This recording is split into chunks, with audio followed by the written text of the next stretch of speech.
People that know you, like you, and trust you will hire you no matter who you're with.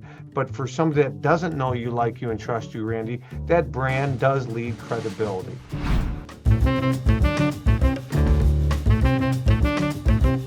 you think that now, right? I know it was different 20 years ago. Do you think now the brokerage that you belong to makes that big of a difference when listing a, let's just say, a $3 million house? Like me personally, I would hire the person. I know that I'm not hiring the brand. Like I know if I hire Michael or Sally, I'm hiring one of you. So I think that the cell phone and social media and us being able to run ads and all these other things allows us to market ourselves in a very, very unique way, where 20 years ago, only the big companies with the big balloon, and that's not a Remax dig, you know? But now I see people that work for mom and pop brokerages. I see them work for not necessarily recognizable luxury brands, and they're crushing it.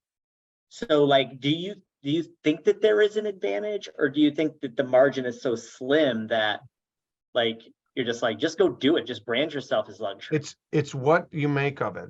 We have on the screen right here, there's six, seven other people on this, just on the screen alone. If Greg in Seattle was a small boutique, I could coach Greg up to leverage being on a small boutique versus the big brokerage. If he's up against a Compass, if he's up against, someone else. Bernadette in Vegas, she could be with a big, Anywhere brand or a Remax, and I can help her leverage that when she's up against somebody else. But to answer your question, it's all on how you articulate, and you have to be confident in what you bring to the table.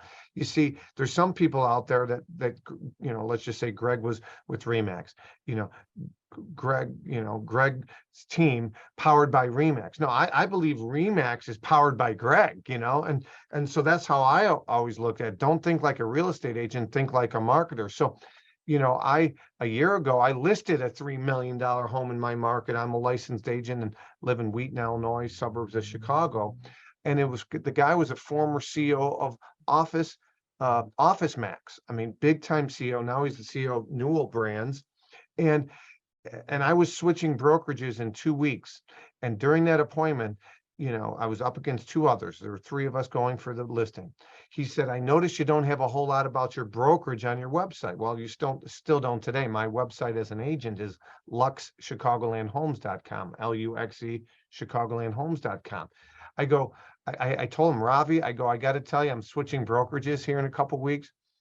I did not feel in good conscience I could hype up a brokerage, and then 2 weeks later, when he about to go live, oh, by the way, I know I told you they were amazing, but I just switched offices. I couldn't do that. And at the end of the day, he did tell me, oh, Mike, I've already done my due diligence on you. I see the type of homes you represent. He asked, about I had nothing about my new brokerage with me, and he still hired me. I share that with you because agents that don't have the experience, and some of the people watching this might not have that experience, they should leverage the brand at that point. They should, leverage Remax collections. If Greg was with Remax and he didn't have a big portfolio of luxury, he should leverage Remax collections at the time. But at the end of the day, once you do build your book of business, the brand doesn't matter. People that know you, like you, and trust you will hire you no matter who you're with. But for somebody that doesn't know you, like you, and trust you, Randy, that brand does lead credibility. Gotcha.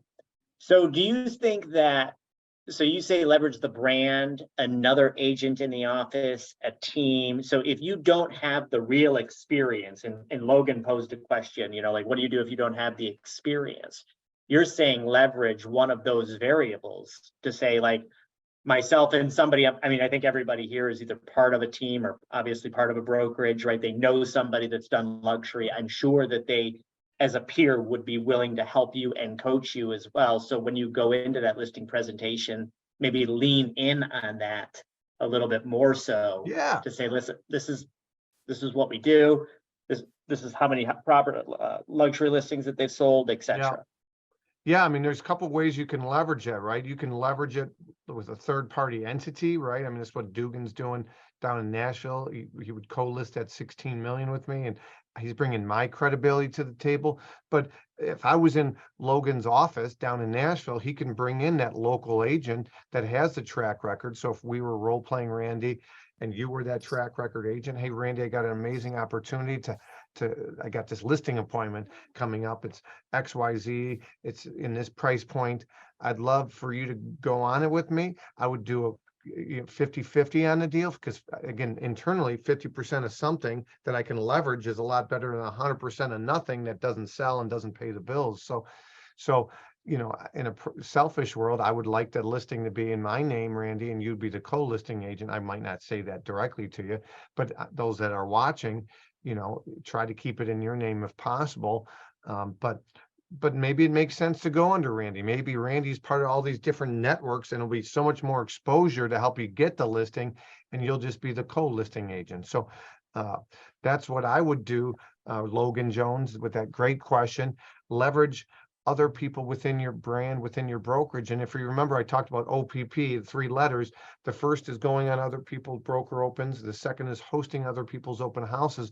And the third thing that I would recommend is leveraging significant sales or just interesting stories on your social media consistently, right? So Mariah Carey, till you make it. her home, in Atlanta for over 6 million. That's celebrity. Or maybe it's somebody using, Logan, if he was with Remax, a successful Remax sales somewhere else. And if you want to get really strategic, know where your feeder markets are, Randy. So being in Michigan, and you guys have, big in medical with Stryker and everything there, and in the Kalamazoo area, know where people are moving to and where they're moving from, and build relationships in those markets, and maybe post about those successful markets, so that, in our industry, we're one of the few industries that can send out referrals left and right and take, referral fees of 20, 25, big 30, fees. 40%, Yeah.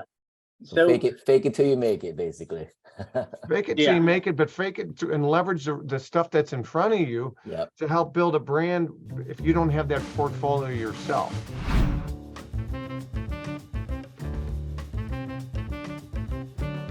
Want to keep getting tips? Hit the subscribe button as well. Thanks for watching, and we hope you get a lot out of this.